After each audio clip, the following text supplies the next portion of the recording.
Despite months of embarrassment for Egypt over a series of alleged leaks of sensitive remarks including about Gulf allies, President Abdel Fattah al-Sisi appears to have avoided a major diplomatic furore. The tapes, aired by Islamist television channels, purportedly revealed conversations which followed the military's overthrow of Islamist President Mohamed Morsi in 2013 when Sisi was army chief.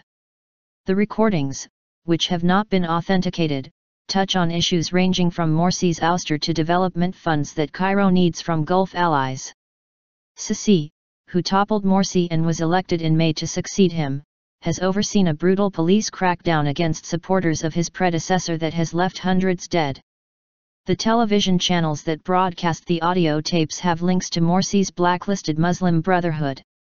In the latest recording aired on March 1, two aides of Sisi purportedly discuss how the United Arab Emirates, UAE, gave Egypt's defense ministry funds for the anti-Morsi protests which led to his ouster.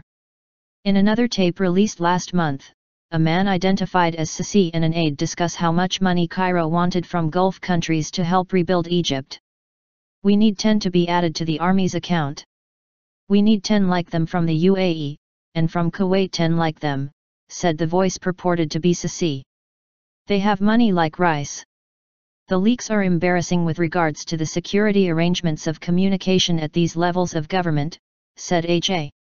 Hellier, an expert with the Washington-based Brookings Institution. "The questions people aren't really focusing on is how these leaks managed to get out and who exists in such sensitive positions of the state that would be willing to release them." Sisi has dismissed the tapes as information war, saying that anyone could do what he wanted thanks to technology, suggesting the tapes were fabricated by Morsi supporters to embarrass his regime. In an attempt to repair the diplomatic damage, he spoke on telephone to Gulf leaders and also appeared on national television in late February to declare, "Our brothers in the Gulf should know that we respect and love them." In his telephone talks with Gulf leaders, Sisi discussed Egypt-Gulf relations, and Saudi King Salman even assured him of Riyadh's unchangeable support for Cairo.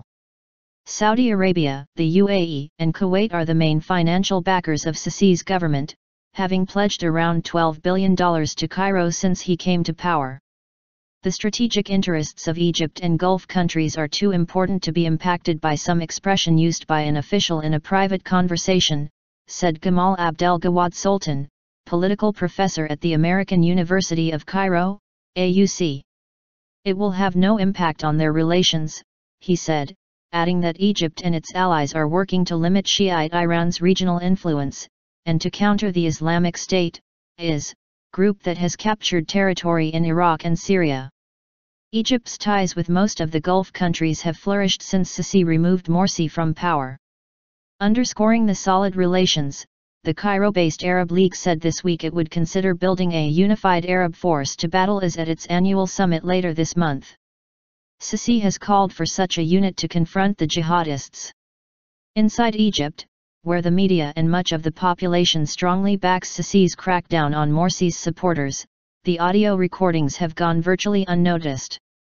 In a tape in December, a man identified as General Mamdouh Shehin, legal advisor to then Army Chief Sisi, was heard warning other senior officials that the case against Morsi, who now faces several trials, would collapse if certain documents were not forged.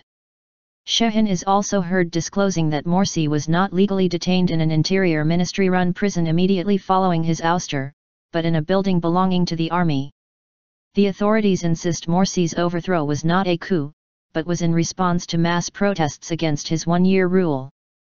Analysts say the popularity of Sisi, who was elected president with 97% of votes in 2014, has not been dented by the tapes.